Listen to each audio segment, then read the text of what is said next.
What's going on, ladies and gents? I know that I said that I was gonna probably wait and play some games with this deck before I brought you guys a deck profile, but whatever. I decided that I just wanted to throw a list out there of what I'm going to be running.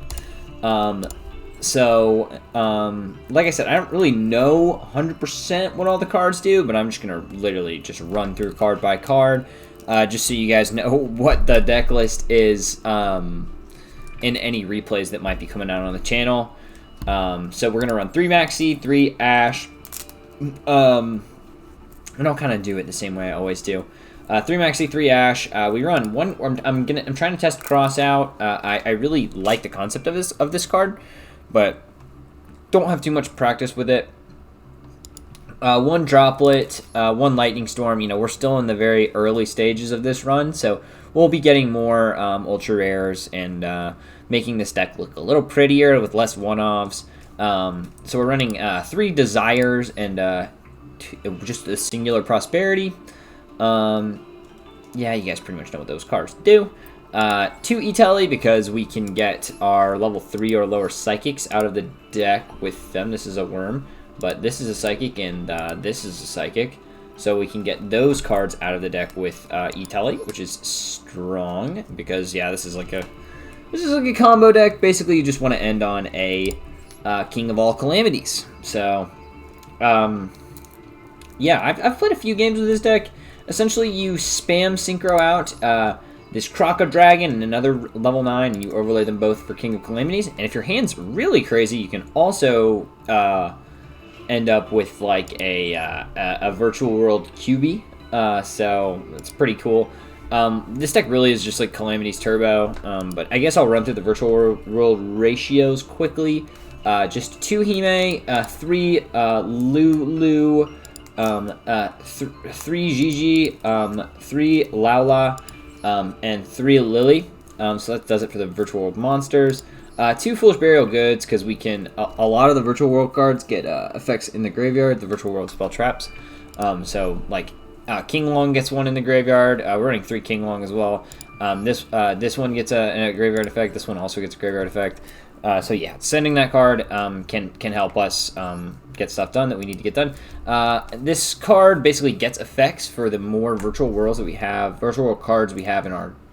we actually control, excuse me. So if we control 2+, we get some attack. If we control 3+, we can send the top 3 cards to our deck to our graveyard. And if we actually control 4, we can start summoning up to 4 virtual world monsters with different names from our extra deck.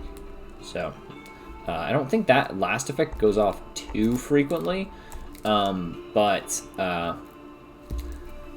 yeah, the attack effect and you know, I don't really know why this card's in the deck, and that's why I mean, like I don't want to go through the card by card, because I really have not had an experience with the deck. I just wanted to throw out a list of basically what I'm playing. So we run 3 that, 3 King Long. I see literally every deck running 3 of this one, so I'm certain that it needs to be in there. And as I play the deck more and more, I'm sure I'll realize why it needs to be in there. So that does it for the main deck. I think I went through every card there. I mean, maybe I didn't mention the Lightning Storm or the Zhuanwang or the Chuchi, but I think now I've said every card in the main deck. And then for the extra deck, we run the 1 Charge Warrior. Getting a draw when you Synchro Summon it is sick. Coral Dragon, sometimes you can use this to make like Ultimaya Zulkin, or you can like make...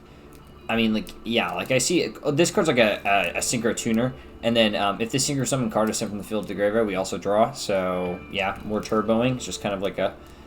these are like old... kind of... These two are like old school combo Synchro cards. So I actually like know what they do. Juju, this is not a card I don't think you go into too frequently, but you want to have it in the extra deck for sure. It's in literally every extra deck I looked at, which is a level 6 tuner. A level 6 Synchro, excuse me, and then this is Crystal Wing Synchro Dragon, the card that you summon off of Ultimaya Zulkin. It's just an Omni Negate, right, when another monster's effect... Oh, it's just a monster. Oh, wow, it's not even that great. But, yeah, Crystal Wing Synchro Dragon. It's a classic, guys. Cloud Castle, it's one of your level 9 Synchro monsters that you overlay into King of All Calamities, which, luckily, I know what that card does as well.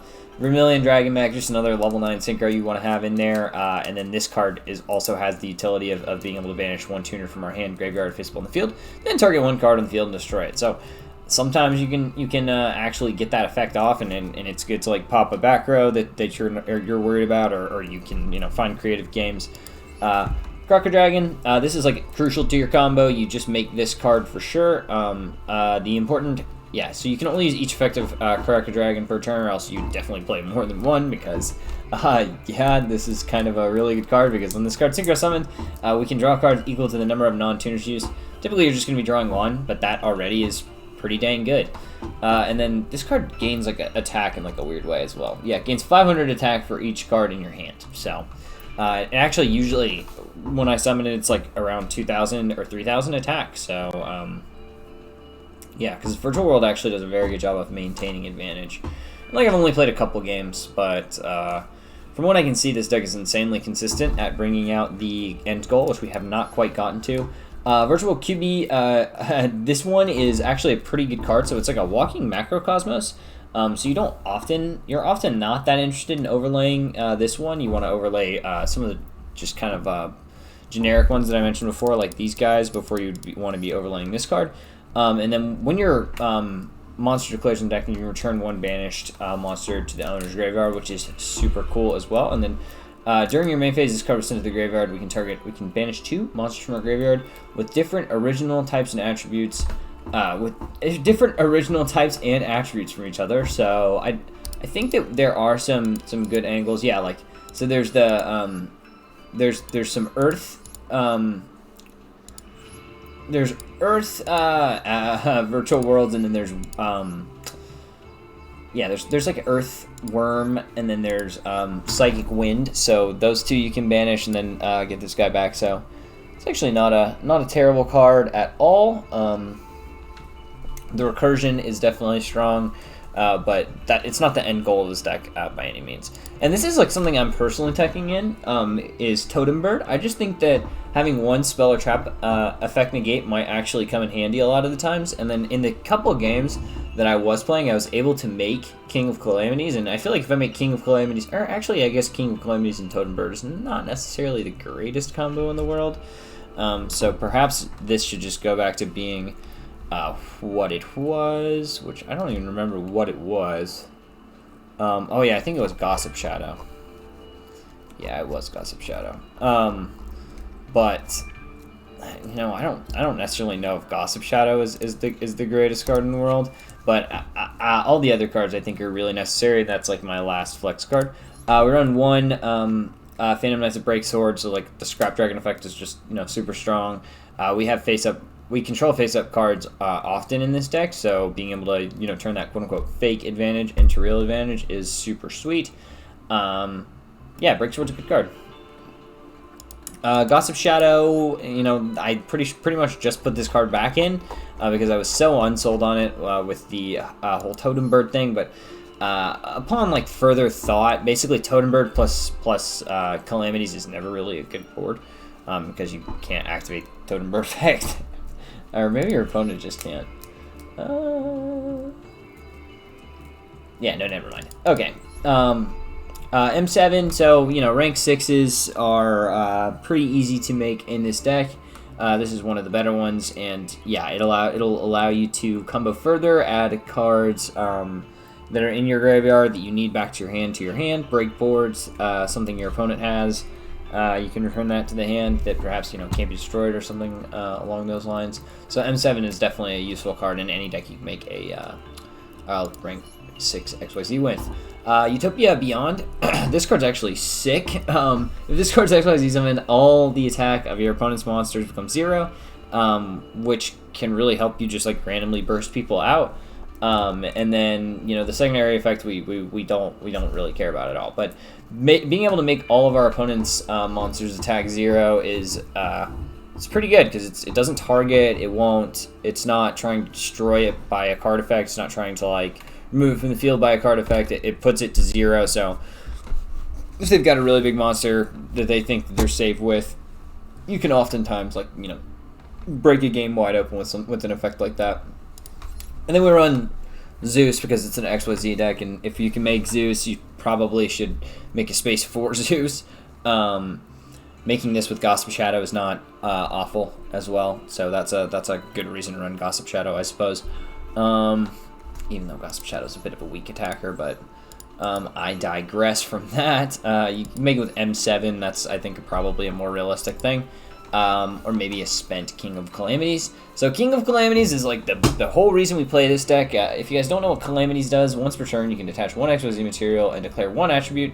This turn, all phase-up monsters in the field become that attribute. Also, all monsters in your opponent's possession with that attribute cannot activate their effects or attack. And then monsters, yeah, and we don't. Monsters that True Draco and True King monsters in your hand would destroy. Yeah, we don't care about that last part. But yeah, that insane floodgate effect, right?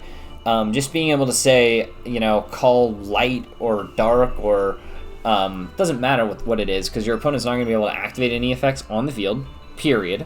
Because all monsters on the field will be that type. It's a persistent effect. And yeah, they can't attack either. So even if they summon a beat stick that's bigger than it, which has actually come up in a couple of the games, they can't attack anyway.